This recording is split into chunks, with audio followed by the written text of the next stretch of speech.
Muy buenas noches, estimados estudiantes. El día de ahora, miércoles 3 de abril, tenemos lo que es la tutoría de repaso número 2 de la cátedra práctica docente de la licenciatura en enseñanza de la matemática, de la tutoría de repaso número 2. Mi nombre es Jonas Guato Gómez Torres, soy el tutor asignado a cada Usulután. El coordinador de la asignatura es licenciado Zenón Portillo Rivas, de la modalidad de distancia, de la Facultad de Ciencias Naturales y Matemáticas de la Universidad de El Salvador. La agenda a desarrollar el día de ahora, planteada es un saludo, luego preguntar siempre sobre la experiencia. Esperaba la experiencia realizada en su trabajo de investigación sobre el diagnóstico. Esperaba que el día de ahora se conectara. No sé por qué motivo, no sé si cuestiones laborales o personales, no se han podido conectar. Por favor, pueden enviarme un mensaje, ya sea en el correo electrónico o en la plataforma, en el cual me expliquen cómo les fue en lo que es su trabajo de investigación sobre el diagnóstico. Luego tenemos lo que son unos recordatorios, una propuesta y un cierre. En los recordatorios, el primero que tenemos acá es que recordar que deben de estar pendientes en la entrega de la tarea. Esto creo que de momento nosotros no tenemos ningún problema. Ustedes han entregado, los que están a mi cargo han entregado las tareas en el tiempo indicado y no han tenido ningún problema por ello. Entonces, felicitarles por haberlo hecho y recordarles que es bueno que se mantengan pendientes con las fechas en que se van a entregar el resto de tareas y lo sigamos cumpliendo para llevar un proceso sano.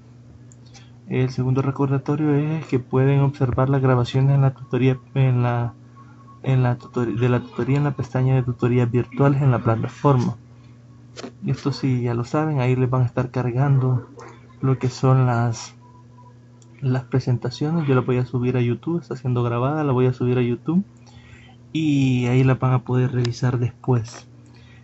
Otro recordatorio es que tenemos lo que es el foro académico. Ahí tienen que hacer, hay dos periodos, un periodo para intervención y el primer periodo es del 18 de marzo al 7 de abril. Como podamos darnos cuenta, ahora es 3 de abril, quiere decir que para el 7 nos quedan todavía 4 días. Entonces tenemos que hacer esa participación. Ahí van a estar en plataforma, pueden encontrar los lineamientos de la intervención, cómo lo deben realizar y puedan participar y ganarse su nota del porcentaje equivalente para este foro académico. El 7 de abril, la última hora a la que pueden hacer su intervención es a las 11:55 pm. Luego aclarar dudas si es que las hay sobre la tarea 2, la tarea de investigación 2, que ya la tienen asignada ahí. Pero como están conectados, creo que esto queda pendiente. Si llegasen a tener alguna duda con respecto a esta tarea, me pueden escribir siempre a cualquiera de los medios institucionales y trataré de darle respuesta lo más pronto posible. Ahora vamos a pasar a lo que es la propuesta que se tenía para el día de ahora. Esto es con relación o es un refuerzo, como es una tutoría de repaso, un repaso del último material que trabajamos, del que se dio en la última tutoría. Entonces, de ahí se ha sacado todo esto, se han moldeado un poco los contenidos, pero básicamente es del mismo material. El primer tema que teníamos ahí es el análisis didáctico de la matemática, fuentes, dimensiones, niveles y organizaciones. Tenemos acá lo que es en el lado izquierdo las dimensiones de enseñanza de las matemáticas. Tienen diversidad de dimensiones. Entre ellas podemos mencionar los currículum, textos, formación docente, infraestructura, epistemología, creencias y concepciones, sociología, etc. Además, alude a la labor docente en distintos niveles educativos con objetivos y conocimientos variables. Si se fijan, las dimensiones son muchas y muy variadas. Aquí currículum ya no solo estamos hablando de lo que son contenidos, sino de cómo enseñar o cómo abordar dichos contenidos. Ya el currículum en su concepción más amplia, como lo vimos anteriormente en la tutoría 1, Al inicio era únicamente selección de contenidos. Luego, con las reformas que fueron surgiendo, se fue moldeando hasta llegar a una concepción más amplia sobre lo que es el currículum. Cuando nos referimos a textos, no solo son los textos que contienen los contenidos que vamos a abordar, sino también hay textos relacionados a cómo abordar dichos contenidos. La formación docente, hablamos de lo que era una formación continua de los docentes, perdón. Entonces vemos que esto tiene una profundidad bastante amplia. Acá luego tenemos lo que son supuestos el supuesto que se encontraban presentes en la filosofía que dominó esta forma.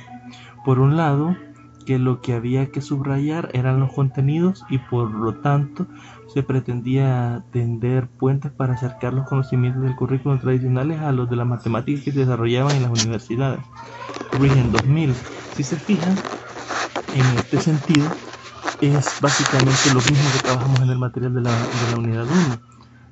Y contenidos o el currículum inicialmente era solo selección de contenidos, y lo que se buscó con la reforma al inicio fue acercar los contenidos que se desarrollaban en las universidades con los que se estaban desarrollando en las escuelas y en los institutos.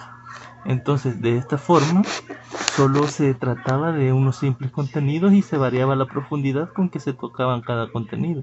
Es decir, era una cuestión de qué tanto se ahondan en contenidos específicos similares en la universidad a la escuela. Era una cuestión de profundidad, no nada más. Con las reformas esto fue cambiando.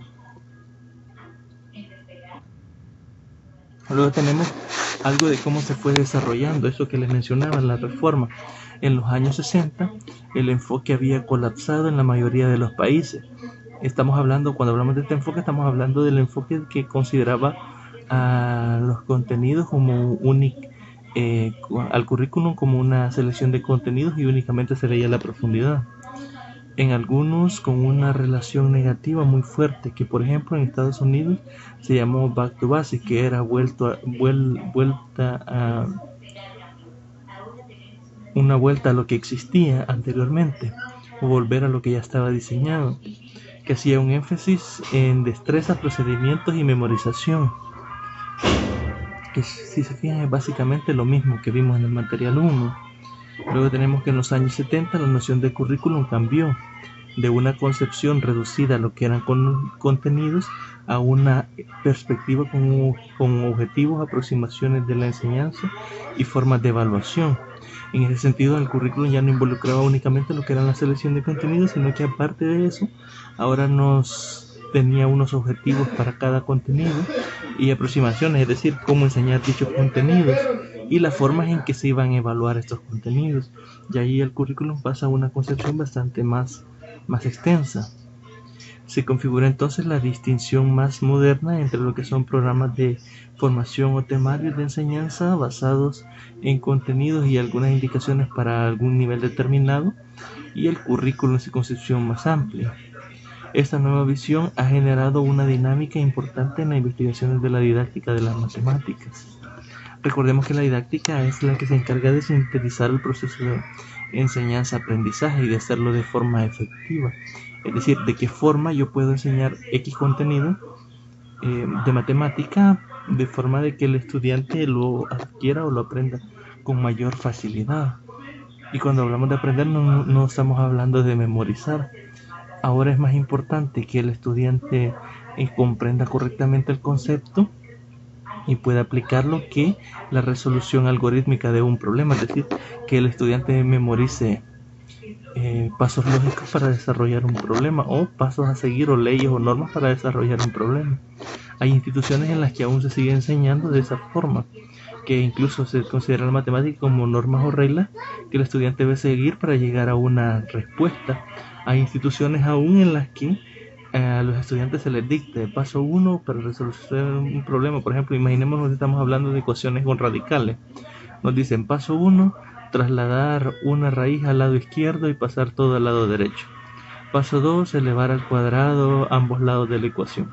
Paso 3, desarrollar las expresiones algebraicas. Y paso 4, despejar X, por ejemplo, porque yo eso lo he visto en algunas instituciones donde yo he elaborado, he visto que hay gente que trabaja de esa forma, aún con esa visión tan anticuada, y eso que esto lo estamos hablando que sucedía desde los años 70, quizás desde mucho más antes. Luego tenemos el siguiente contenido que teníamos en el material, que son los hallazgos sobre las enseñanzas efectivas de las matemáticas. En este sentido tenemos lo que son 6 hallazgos. Vamos a ir leyendo uno por uno y viendo un poco a qué hace referencia. El primero de los hallazgos constituye el desarrollo de una disciplina distinta de las matemáticas y de la pedagogía en general.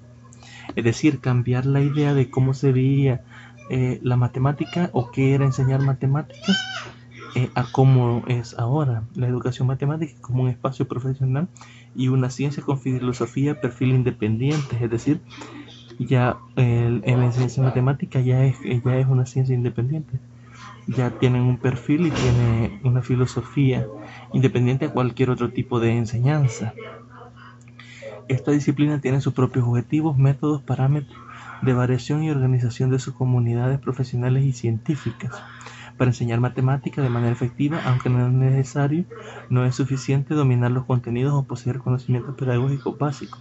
Se requiere conocer específicamente cómo se enseñan las matemáticas. A esto se le llama conocimiento pedagógico de las matemáticas. Es decir, este pequeño párrafo lo que nos está diciendo acá es que no basta con que usted conozca como docente un contenido específico de matemáticas que va a enseñar, sino que lo importante es que conozca cómo enseñar este contenido o de qué forma enseñarlo de una especie de hacerlo de una forma más efectiva, ¿ya? Y a este conocimiento, es decir, al conocimiento de cómo enseñar matemáticas o cómo enseñar estos contenidos matemáticos, es el que llamamos conocimiento pedagógico del contenido. En este sentido, eso es con relación al primer hallazgo. Un momento, voy a arreglar el micro.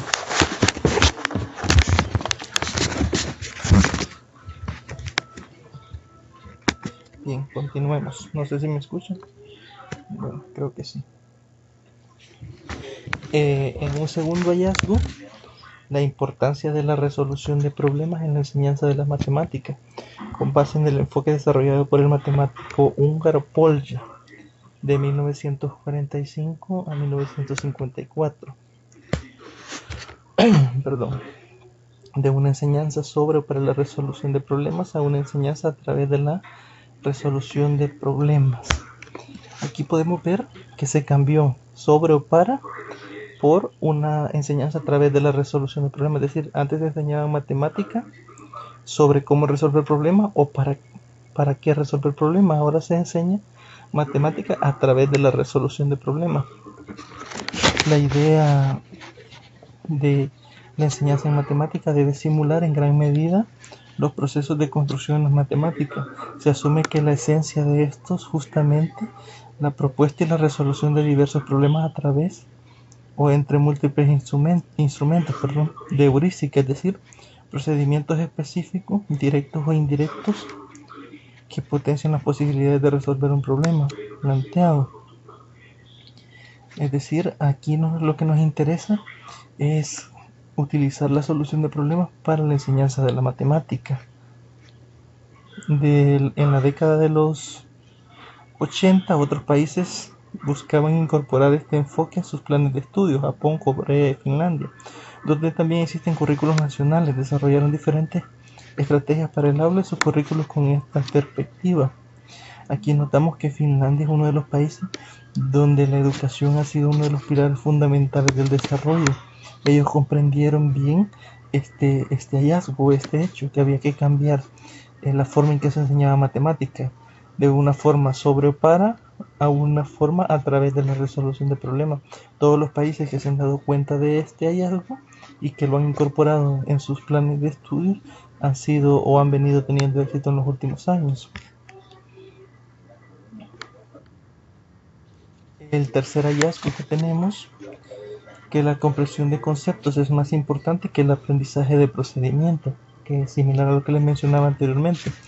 Existe evidencia de que en la formación de profesores, una comprensión de conceptos de matemática y no algorítmica genera un impacto positivo en la manera en que el educador desarrolla sus lecciones, lo que incide en el aprendizaje tanto de los conceptos como de los procedimientos. Fermat y Frank en 1992.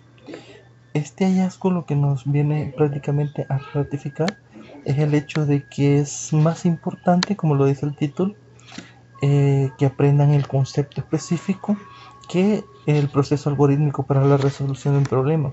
¿Por qué es esto? Porque si conocen el concepto básico, pueden aplicarlo en cualquier problema sin importar la índole, siempre y cuando se cumplan las condiciones para que el concepto sea válido.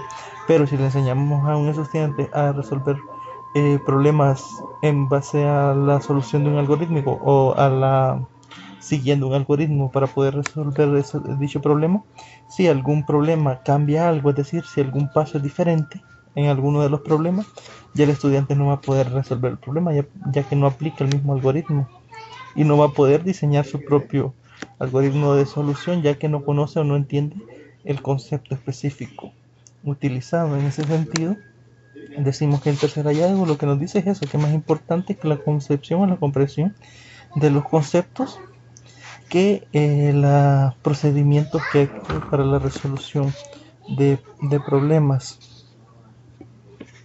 El cuarto hallazgo que nos señala que el uso de la historia en la formación de educador matemático constituye un recurso pedagógico relevante de gran utilidad para la generación de competencias. Esta debe incorporarse en varias maneras, vamos a ver unas cuantas de ellas.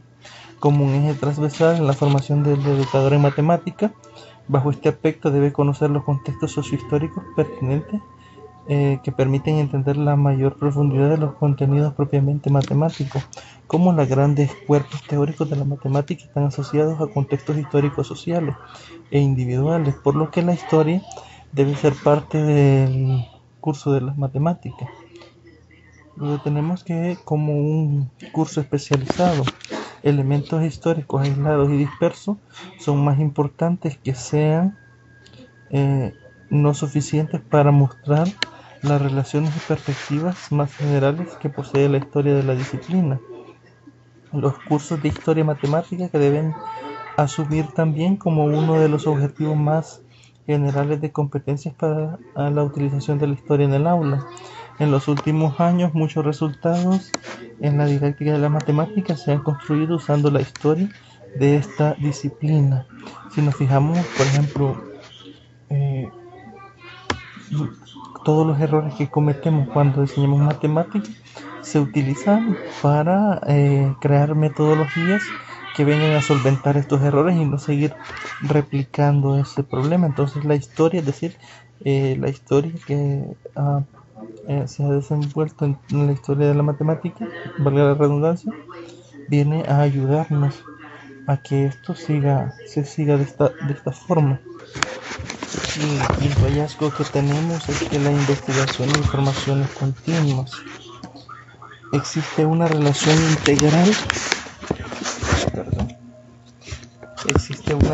integral en la formación inicial, la formación continua y las investigaciones. Los currículos requieren importantes grados de flexibilidad para incorporar los resultados de la investigación de la manera más rápida posible. Resulta esencial comprender la formación inicial de educador matemáticas. Deben prepararse para una formación continua, aportar conocimientos, visiones, métodos, recursos, actitudes, competencias para que se sigan capacitando. Si se fijan en ese sentido, las investigaciones y formación continua van de la mano, ya que todos aquellos resultados positivos para la pedagogía en matemática o el conocimiento pedagógico de la matemática que revelen las investigaciones debe ser incluido de la forma más rápida posible al currículo matemático, a la didáctica de la matemática, para dar respuesta de forma inmediata a los problemas en la educación. Cuando hablamos de formaciones continuas, estamos hablando de que el docente debe ir innovando y actualizándose día con día. En este sentido, a esto se refiere las investigaciones y formaciones continuas, ya que una vez graduado el docente en matemática debe de ir y enfrentarse al campo laboral. cuando ya se esté desempeñando como docente, se va a dar cuenta que van a haber cosas de que van a ir apareciendo en años posteriores a cuando él ya está trabajando, cuando él se graduó, que él no las vio en la universidad. Pero para eso está la formación continua, para que venga y todas esas cosas positivas las venga incorporando y poniendo en práctica en el aula, para ir resolviendo todos aquellos problemas que han venido surgiendo en el aula. Entonces, de esa forma es la importancia de que todos los resultados positivos de la investigación se vayan incluyendo o se vayan formando los docentes o empapándose de estos conocimientos nuevos. El sexto y último hallazgo que tenemos planteado es que las tecnologías son las tecnologías digitales, más conocidas como TIC, que son tecnologías de la información y comunicación. A estas tecnologías le llamamos o podemos plantear que son un aliado de doble rostro. Han sido el foco principal para el progreso de la educación en matemática, lo dijo Hayes en 2005. Esta herramienta, bien entendida, puede ser el mejor aliado para el desarrollo de una estrategia de resolución de problemas en el aula. Sin embargo, se ha observado que su empleo no provoca mecánicamente el mejoramiento de la enseñanza y aprendizaje de las matemáticas. Aquí podemos ver de forma directa que el hecho de incorporar las tecnologías de información y comunicación en la resolución de problemas en el aula, en matemáticas específicamente, no genera por sí sola un mejor rendimiento de los estudiantes o mejoramiento en la enseñanza-aprendizaje de los estudiantes. Quiere decir que importa cómo se utiliza, en qué contenido se utiliza y bajo qué criterio lo estamos utilizando. Bajo este sentido, sabremos que hay o podemos observar que hay múltiples investigaciones que desde que surgieron estas herramientas, que tratan de ver en qué contenidos específicos y bajo qué condiciones específicas utilizarlas para que si se nos genere un mejoramiento en la enseñanza-aprendizaje, ya que por sí solas no se logra esto. Por eso es que decimos que es un aliado de doble rostro, porque puede venir a favorecer el proceso de aprendizaje, así como puede venir y perjudicarlo. Entonces por eso se le llama un aliado de doble rostro, es de investigar bastante y ver en qué contenidos específicos se pueden emplear estas tecnologías. Luego, otro contenido que teníamos era el análisis didáctico curricular, desarrollando unidades didácticas de las matemáticas. Gómez en 2002 describe el análisis didáctico como un ciclo en el cual el docente diseña, lleva a la práctica y evalúa de manera ideal la unidad didáctica, es decir, de forma ideal o de forma perfecta. El análisis didáctico se desarrolla en 4 partes. Tenemos el análisis de contenido, el análisis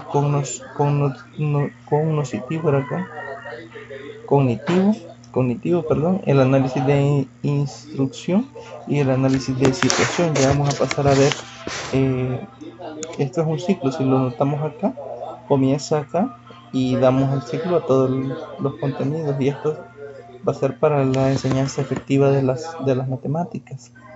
Ya lo vamos a ver uno por uno. Quiero ver primero si se está grabando con éxito la presentación.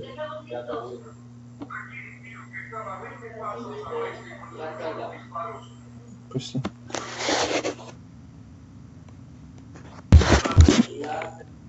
Vamos a pasar primero a lo que es el análisis de contenido.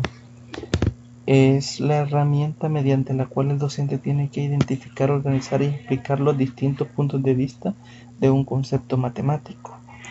Si nos fijamos acá, primero hay que identificar, luego debe de organizar y luego explicar los distintos puntos de vista de un concepto matemático. ¿Por qué es necesario hacer esto? Porque yo puedo darles un concepto específico y dependiendo la idea que se genere en su cabeza o en la cabeza del estudiante, va a tener una visión, puede ser diferente del contenido. Por ejemplo, yo puedo decir el concepto división. Puede ser que alguien se imagine 1/2 otro se imagine 1 entre 2 y otro de un solo haga la división 1 entre 2 y de 0 por 0.5, o como lo hagan como fracción, uno de dos partes. Entonces, si se fijan, ahí hay diversidad de enfoques o puntos de vista en lo que el estudiante puede ver el mismo concepto, porque el concepto es división, pero lo está utilizando de diferente manera, lo está viendo de diferentes enfoques. Entonces, para eso hay que saber identificar el concepto, las partes del concepto, organizarlo y explicar los diferentes puntos de vista que se pueden formar respecto a este concepto. Luego tenemos el análisis de las matemáticas en los centros de enseñanza, y la finalidad es describir la estructura matemática de manera que sirva para el aprendizaje y la enseñanza. Es decir, y aquí ya vamos con lo que es la estructura matemática, ya el mismo concepto que hemos identificado, organizado y explicado los puntos de vista.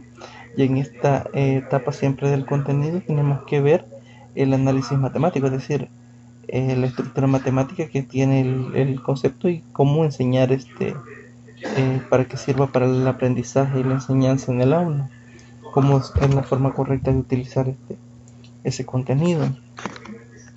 Luego tenemos que el análisis de contenidos está formado por distintas componentes como el desarrollo histórico, la estructura conceptual, sistemas de representación, fenomenología, documentos curriculares, el análisis de contenido que concierne a la dimensión conceptual de las matemáticas en el nivel de planificación local y proporciona herramientas para analizar los temas de matemáticas escolares y identificar y organizar multiplicidad de significados, que es lo que les mencionaba anteriormente.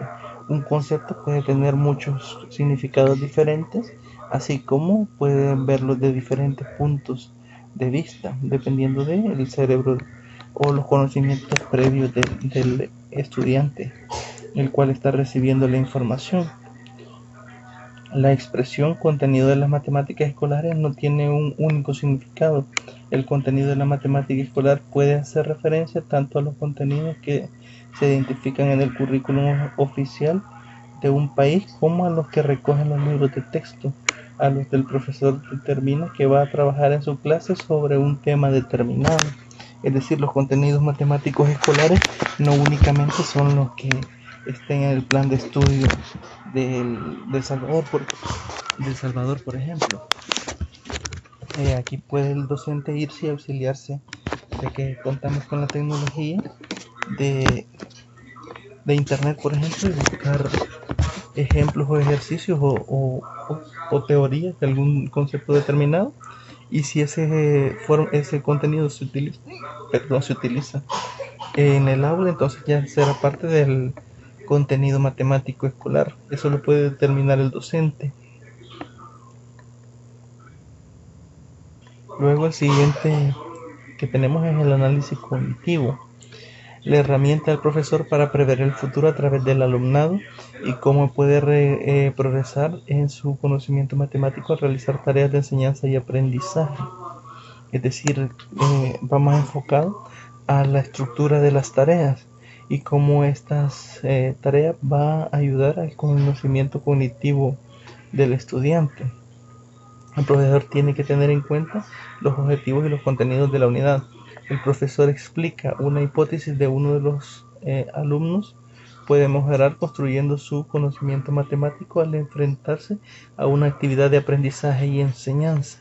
Es decir, aquí nosotros vamos a ver de qué forma la tarea o la actividad que vamos a realizar sobre un X contenido va a venir a facilitar el aprendizaje del estudiante y a facilitar la enseñanza de ese contenido. Luego, los puntos siguientes orientan sobre la forma de proceder para realizar el análisis cognitivo de un tema matemático. Es importante destacar que no se trata de una secuencia lineal ordenada de apartados, sino que cada punto puede ser objeto de revisión al realizar los otros puntos. ¿Ya? Aquí no nos importa el orden, no es un orden lineal, sino que podemos tomar por ejemplo lo que es enunciar un listado de capacidades implícitas en los objetivos del tema y luego ver cómo se relaciona a nosotros con este. Entonces no es de forma lineal, sino que podemos tomar uno y auxiliarnos de los otros para reforzar ese paso o ese punto establecido para el análisis cognitivo. El primero dice que debemos establecer un listado de competencias a las que queremos contribuir, es decir, de qué forma deseamos o qué competencias deseamos reforzar en el estudiante o darle esas competencias. Luego debemos, dice, enunciar el listado de objetivos que se presenta a desarrollar. Por lo general en los programas de estudio, cuando se nos presentan las competencias, también se nos presentan los objetivos con base a estas competencias. Luego tenemos enunciar el listado de capacidades implícitas implicadas en el objetivo del tema. Una vez que tenemos el objetivo del tema, también debemos hacer el listado de capacidades implícitas en el tema, es decir, como pequeños objetivos que nos lleven a la consolidación del objetivo del tema. Enunciar el listado de dificultades y errores previstos. Aquí debemos de prever, por ejemplo, enfoques diversos, que como hablamos cuando les ponía el ejemplo de la división, tenemos que tener en claro o prever que el estudiante puede interpretarlo de forma diferente. Entonces todas estas cosas debemos de saberlas y podemos hacer un listado dependiendo por contenido, de qué contenido estemos hablando, de las dificultades y errores que pueden surgir en el desarrollo de este contenido específico. Luego tenemos el análisis de instrucción. Es donde el profesor tiene que diseñar, analizar y seleccionar las actividades y tareas realizadas por los alumnos. Esta forma parte de su proceso de enseñanza-aprendizaje. Gómez 2002 señala que el resultado de este análisis de instrucción deberá ser localizar y describir actividades que se puedan incluir en un proceso de enseñanza y aprendizaje para el alumnado. Los procedimientos del análisis de instrucción se sustentan en dos ideas principales: la tarea y la secuencia de tareas. Una secuencia de tareas es una ordenación de tareas en algún orden específico para consolidar algún objetivo de algún tema determinado. La descripción de una secuencia de tareas consiste en establecer el orden en que las tareas se distribuyen en las sesiones de las clases, indicar cómo las metas de cada tarea contribuyen a los objetivos del aprendizaje ya establecidos. Si se fijaron, esto tiene relación con el segundo tipo de análisis que vimos, que era de qué tareas iban a contribuir a qué competencias de los estudiantes. En este sentido ya hay que determinar el orden y la facilidad que les va a venir a dar para que al final logren la captación de los contenidos o la competencia deseada, que el estudiante adquiera la competencia deseada en ese sentido. Y el último análisis que tenemos es el análisis de actuación.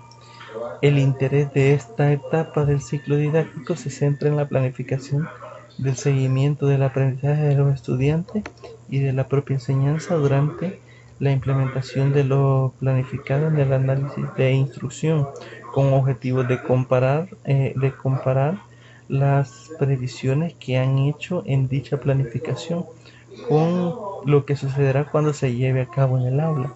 Es decir, aquí en el análisis de actuación ya se ha pasado lo que es las tareas, ya se han realizado, se han calificado y vamos a analizar si se han dado los resultados esperados. Comparar los objetivos previstos con la forma en que se ha desarrollado, se han aplicado los otros análisis.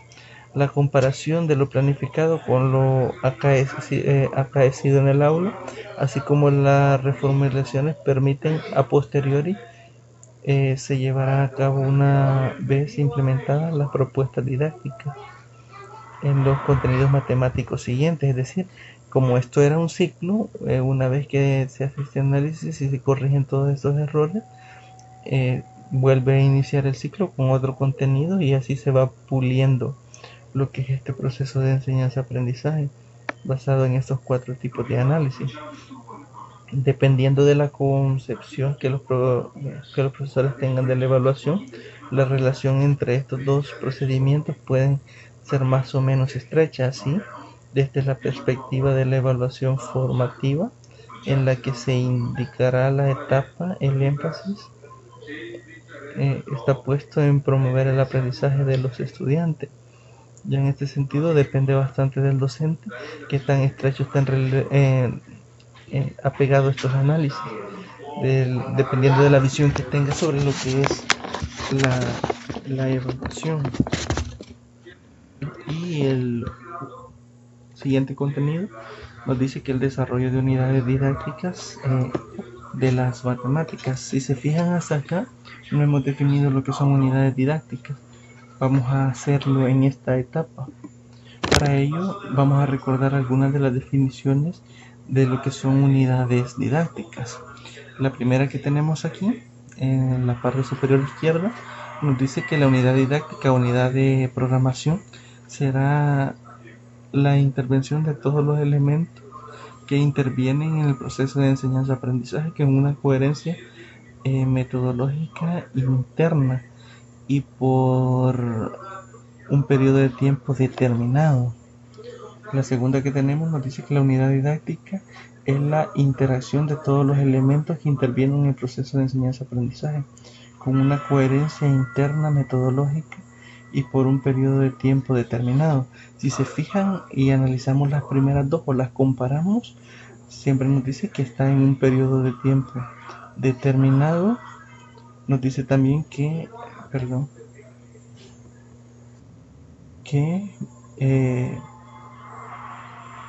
intervienen en el proceso de enseñanza-aprendizaje en las dos, y la interacción de elementos, es decir, son bastante similares las definiciones, van apegadas a lo mismo. Y aquí tenemos una que es un poco más amplia, que nos dice que la unidad de programación y actuación docente, configurada por un conjunto de actividades que se desarrolla en un tiempo determinado. También aquí hablamos de actividades y hablamos de un periodo determinado de tiempo en el cual se van a desarrollar dichas actividades para la ejecución de unos objetivos didácticos. La unidad didáctica da respuesta a todas las cuestiones curriculares al qué enseñar, es decir, qué es lo que hay que enseñar, objetivos y contenidos, lo que se pretende lograr con la interacción de los contenidos específicos. Cuándo enseñar, secuencia ordenada de actividades y contenidos, bajo qué entorno o de qué forma enseñar, cómo enseñar, actividades de organización del espacio y el tiempo, material y recursos didácticos. Si se fijan aquí ya salió lo del tiempo que está en el cómo enseñar. Y la evaluación, criterios de instrumentos para la evaluación. Todo ello es un tiempo claramente delimitado, es decir, en un periodo de tiempo determinado o específico. Y la última, que es como la conclusión de las tres que ya teníamos, que nos dice que en resumen y simplificando podemos señalar que la unidad didáctica es toda unidad de trabajo de duración variable que organiza un conjunto de actividades de enseñanza y aprendizaje y que responde en su máximo nivel de concreción a todos los elementos del currículum: qué, cómo y cuándo enseñar y evaluar. Ya, esta definición es la que vamos a estar manejando de unidades didácticas o unidad didáctica. Luego tenemos el currículo matemático, cómo mejorar las competencias en matemática de los estudiantes. De este contenido tenemos ahí lo que son dos ejemplos, pero acá en la transparencia solo vamos a ver uno. Pueden revisar el otro en el material y si consideran pertinente o tienen alguna duda al respecto, me pueden escribir y aclaramos cualquier duda que les pueda surgir. La matemática para la sociedad dentro del marco curricular está referida a la ejecución con dominio y destreza de las habilidades matemáticas de cada ciudadano. ¿A qué? Bueno, preguntándoles a ustedes, ¿a qué creen que hace referencia cuando hablamos de habilidades matemáticas? Es lo esperado de manera teórica normativa. Sin embargo, asimismo, con la ejecución conveniente ocasional de ciertas habilidades de cálculo, es decir, con habilidades de cálculo numérico, ya sea suma, resta, multiplicaciones o divisiones, son consideradas como suficientes, es decir, con esto nos basta, con estos conocimientos matemáticos nos basta. Se acepta la ignorancia respecto a la diferencia de temas matemáticas como diferentes temas de matemáticas como lo que es la geometría, el álgebra y la estadística. El interés de esta está en el cálculo y en muchas ocasiones se vale utilizar una calculadora o una computadora. Ese es el papel de la matemática en el currículo para la sociedad. Es decir, socialmente aceptado o para la sociedad únicamente nos basta con conocer las operaciones básicas y poder tener la agilidad mental para poder realizar operaciones. Por ejemplo, cuando va al mercado a comprar o a la tienda, al supermercado, nos bastan con sumas y restas. Entonces, para el currículo de la sociedad nos basta con estas operaciones y no importa que ignoremos otras áreas importantes de la matemática, como la geometría, el álgebra y la estadística. Dependiendo de la profesión en la que se desenvuelvan las personas o en las cuales trabajen, así van a necesitar de otras áreas matemáticas que ya no sean únicamente el cálculo de operaciones básicas. Tenemos la matemática es importante. ¿Por qué y para qué es importante la matemática? Su relevancia va a depender del nivel de necesidad del uso de la misma, que es lo que le mencionaba, dependiendo de dónde se esté desenvolviendo laboralmente. Para un marino, el uso de trigonometría en la dirección de un buque es primordial. Necesita tener conocimiento porque mediante esto hacen todas las manipulaciones de dirección. Para un astrólogo, la geometría en la construcción de las cartas astrales es sustancial. Para el que trabaja en la panadería, en el intercambio de bienes y consumos, el cálculo mental, el uso de la moneda y sus equivalencias. Las operaciones básicas en un nivel que supere la evaluación es suficiente, le basta. El manejo de las relaciones comerciales referidas a peso, medidas, volúmenes, mostradas tanto en la escuela como en la cotidianidad un desfase que sustenta justamente las relaciones que han de verificarse en la práctica del ciudadano fuera de la escuela, y no siempre ocurre de manera efectiva esta situación. Aquí depende, la matemática depende, es importante dependiendo en el área en el que el ciudadano se vaya a desenvolver. Luego tenemos el docente que enseña matemáticas. ¿Qué papel juega y qué tan importante es? Mendoza en 2005 afirma que los docentes latinoamericanos son los mismos que enseñan y han enseñado matemáticas desde hace más de 30 años y seguirán haciéndolo así al menos durante unos 30 años más, a menos si creemos que hay algo que no se está haciendo en este proceso de forma correcta y las metodologías de enseñanza que se emplean, que hay algo equivocado en su acción educativa, y empecemos a transformar dichas acciones para cambiar hacia una manera adecuada y pertinente de realizar la tarea que nos toca ejecutar cotidianamente. En este sentido, si nos ponemos a pensar, es una gran verdad, por lo menos en nuestro país se ha dado, que la forma en que se ha enseñado matemática viene siendo replicada durante toda la historia, hasta el día de ahora, que se ha tratado de cambiar un poco los contenidos y la forma, se ha incluido la forma en que se deben de abordar dichos contenidos. Pero vaya, cuando usted lo preparan para ser docente, usted se gradúa, digamos, en el 2020, usted ha tenido maestros que le han enseñado matemáticas de la misma forma en los últimos 20 años, y posiblemente usted vaya y replique si usted considera de que los nuevos hallazgos en esta didáctica de la matemática o el conocimiento pedagógico de los contenidos en matemática no es importante. Cuando usted trabaje, aunque se le haya capacitado también para que pueda hacer estos cambios, si usted lo considera oportuno, va a ir y trabajar de la manera que usted considere conveniente. Pero si sigue replicando lo que hemos venido haciendo, usted va a seguir de la misma forma tal vez toda su vida laboral, 30 años, y los estudiantes que usted forme en ese proceso, en la forma en que ellos aprendan matemática, si alguno estudia la docencia también, va a ir y va a replicar lo que usted le enseñó.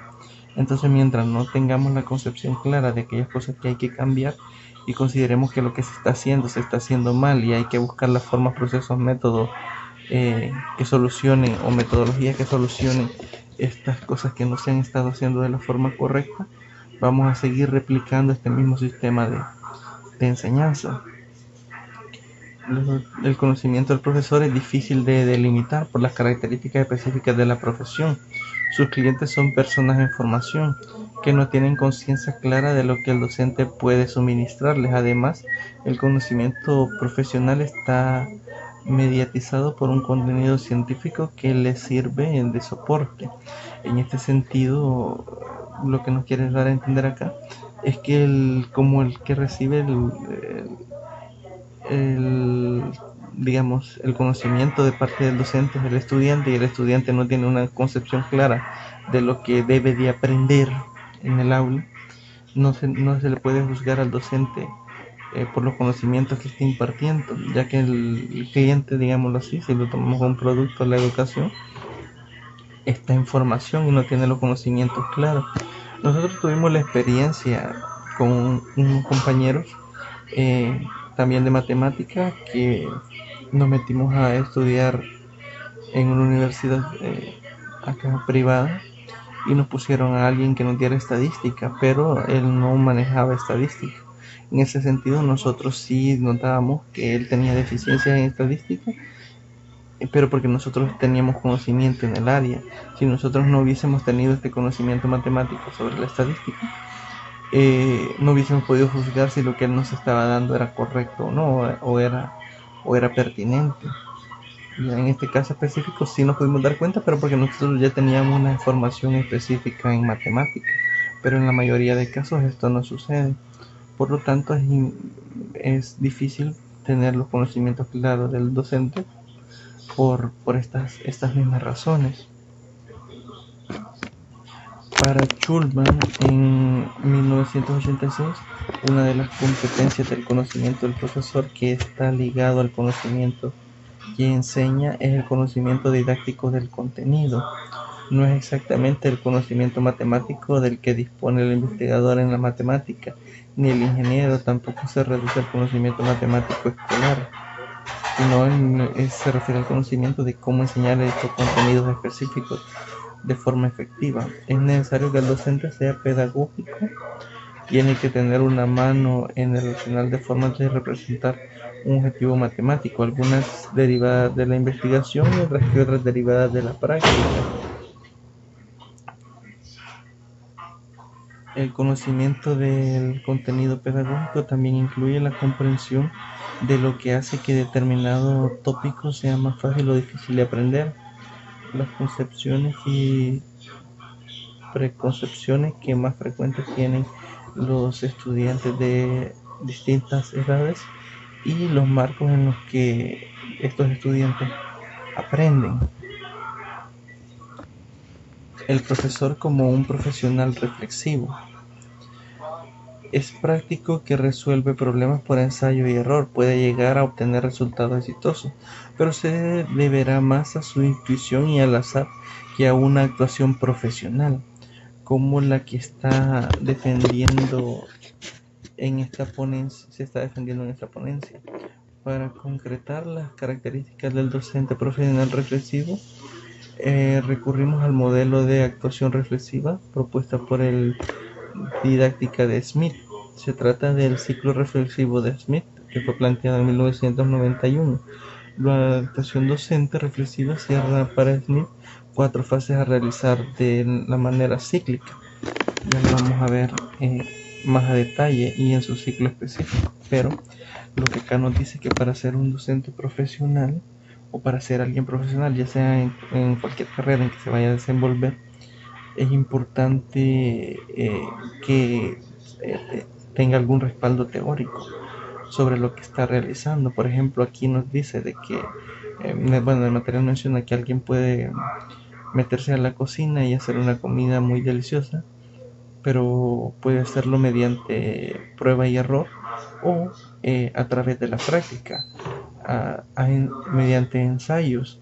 Esa persona no sería profesional, es diferente a alguien que estudia, por ejemplo, para ser chef, que le enseñan la combinación de ingredientes para generar diferentes sabores o olores. Entonces, alguien profesional es alguien que tiene todos estos conocimientos y sabe por qué los resultados que obtuvo los obtuvo en la forma en que desarrolló esos procesos. Para un docente profesional, el docente debe tener claro que si se le quiere considerar profesional, tiene que tener todos estos contenidos y aplicarlos, o estos conceptos y aplicarlos en la forma en que vaya a darle el resultado esperado y no lo haga prueba y error. Claramente alguien puede ser muy buen docente simplemente con la intuición y el conocimiento, y la forma de enseñar tal vez sea espontánea, pero no puede ser un docente profesional si no tiene un respaldo teórico de la forma en que realiza sus clases. Entonces vamos a pasar a lo que es la actuación del docente reflexivo, que encierra Smith. Tenemos las 4 fases. Comenzamos con la descripción, luego pasamos a la inspiración, luego sigue la confrontación y por último tenemos la reconstrucción. Y es un ciclo porque esto vuelve otra vez a lo que es la descripción y así sucesivamente.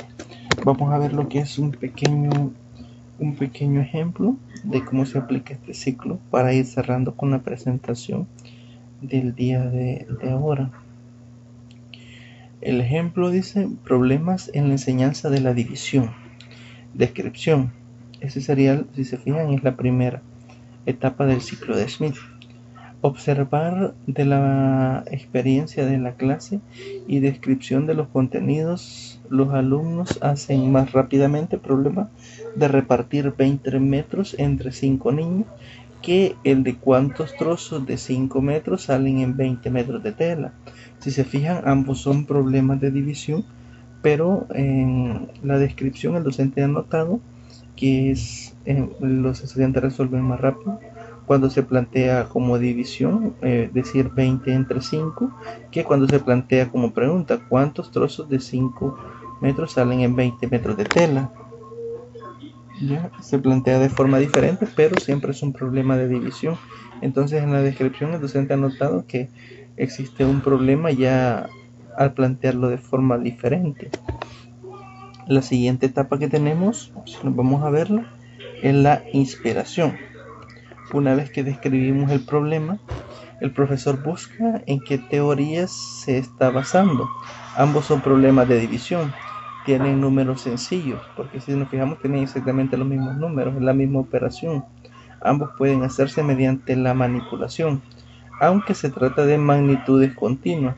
En el problema se puede resolver por medio de cuantificación discreta. El profesor cree que ambos problemas tienen similares al tener esta estructura similar. En este sentido, en la inspiración, el docente busca aquellos contenidos que respaldan la teoría de lo que respalda el contenido que están tratando, que en este caso es la de división, y observa las características que tienen ambos problemas para determinar por qué les es más difícil el segundo problema que el primero. Luego, en la tercera etapa tenemos lo que es la confrontación. Los análisis de problemas verbales muestran que ambas divisiones tienen una estructura diferentes.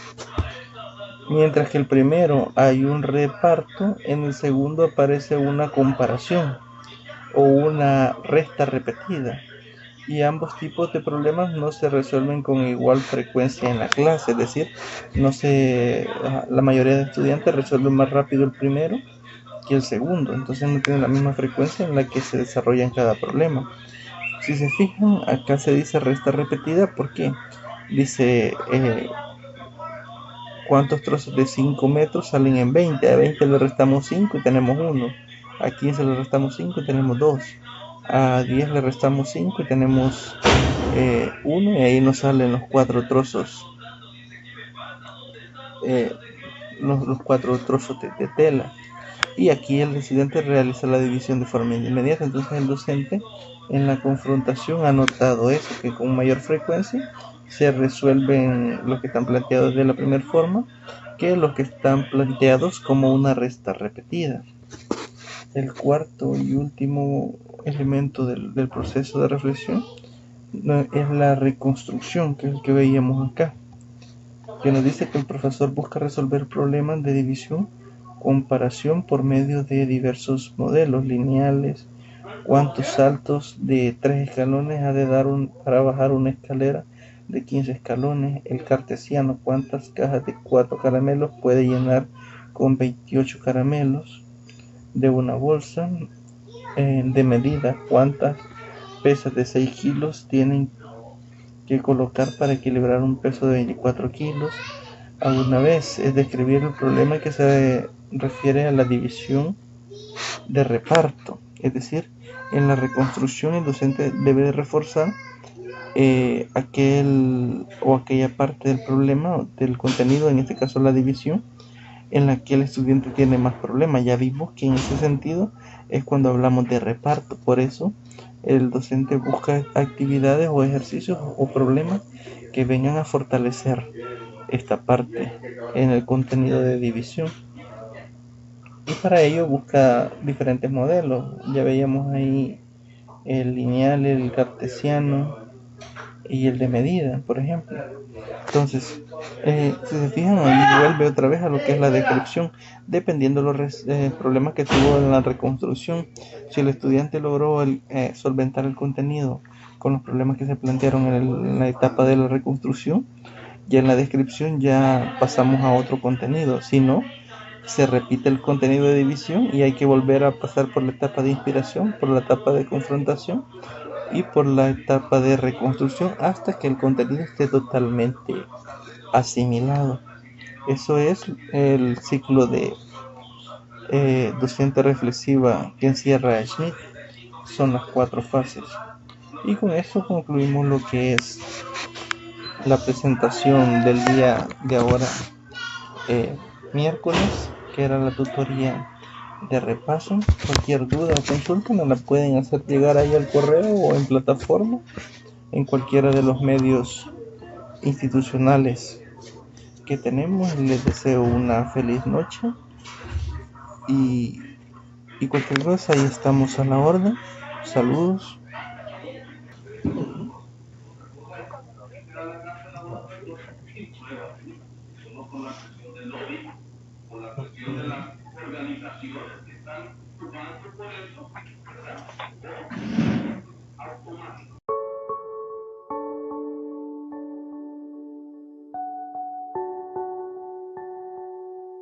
Y eso es todo. Espero que ahora conozcáis un poco mejor a qué nos dedicamos los bomberos, además de apagar incendios.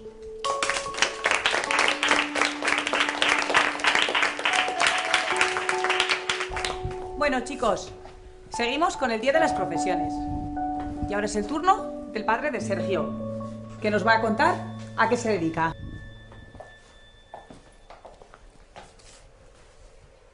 Hola, soy Roberto, el padre de Sergio. Y bueno, yo ahora mismo estoy en paro. ¿Y qué profesión es esa? Bueno, pues digamos que ahora mi trabajo es buscar trabajo. Vamos a ver, ¿os gusta el fútbol, verdad? Sí. Bien, pues imaginad que estáis perdiendo 4-0, pero que todavía no ha terminado el partido. Así que tenéis 2 posibilidades. Una, daros por vencidos. Y la segunda, esforzaros todavía más e intentar remontar. ¿Vosotros qué haríais? Remontar. ¿Cómo? Remontar. Yo metería 5 goles. Y yo me los pararía a todos.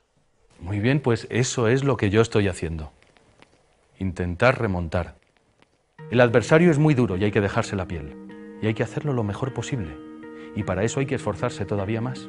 La clave está en jugar unidos. Atacar todos y defender todos. Porque para ganar hay que jugar en equipo. Y por eso yo tengo el mío. Tú eres delantero, ¿verdad? Y tú eres portera, ¿no? Y yo defensa. ¿Veis? Todos formáis parte del equipo de la clase. No estáis solos. Todos sois un equipo y os ayudáis para ganar. Pues bien, en la vida hay un equipo más importante. ¿Cuántos de vosotros coméis a diario con vuestros abuelos? ¿Cuántos venís al cole acompañado por vuestro hermano o por vuestra hermana? ¿Y cuántos tenéis un hermano mayor que ha vuelto a vivir a casa? ¿Cuántos de vuestros padres o madres trabajan y a la vez se ocupan de las tareas de casa? Ahora somos muchos los que estamos jugando el partido más difícil de nuestras vidas y necesitamos de un equipo para remontar. Y yo tengo un gran equipo, mi familia, porque me animan cada mañana para levantarme, porque me sacan una sonrisa cuando estoy triste o me aguantan el mal humor cuando tengo un mal día. Todos arrimamos el hombro y nos ayudamos en todo lo posible. Porque sin los abuelos, los hermanos, los padres, las madres, incluso todos vosotros, muchos de nosotros perderíamos el partido. Lo importante no es el puesto en el que se juegue, sino el esfuerzo de cada jugador. Porque pese a las dificultades, si el equipo está unido, nunca abandona. Porque siempre se puede remontar.